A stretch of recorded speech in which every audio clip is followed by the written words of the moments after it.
All right. Well, welcome to the part of the show where we take questions from our listeners and we give them to the machine. If you'd like to get your question, go to Talk to Machines on Instagram and leave us a voice message, and we'll get you on the show asking our panel. Today's panel is going to consist of our founding fathers that we've had on the show today, and we're going to submit some questions, and of course, Norm, that will bring his opinion to the situation. So let's get started. Our first question comes to us from Marcus from Milwaukee, and he asks, Congress just passed a bill that would let the president abolish entire federal agencies without a vote. No hearings, no debate, just gone. Republicans who voted for it spent 8 years screaming about executive overreach under Obama. Now, my question for the founders is simple. When the legislature voluntarily hands its own power to the executive, is that still a republic, or is that just a monarchy with extra steps?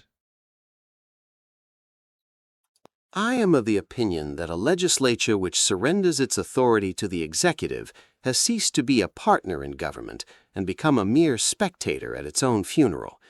We designed these checks because we knew that while one may be clever, he is seldom wise enough to hold both the purse and the sword without tripping over his own vanity.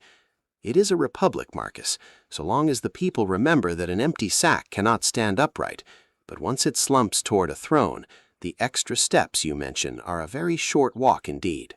The question, as I understand it, concerns the rights of the citizen in relation to the abolition of certain offices of government. I hold that the moment a legislature surrenders its power to define or dissolve the offices of state, it has effectively fractured the structural integrity of the republic itself.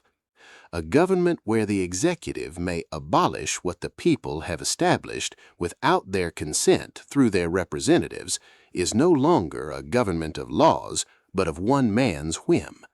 Such an abdication is not merely extra steps towards a monarchy, it is the voluntary surrender of the people's sovereignty to a single, unchecked whim.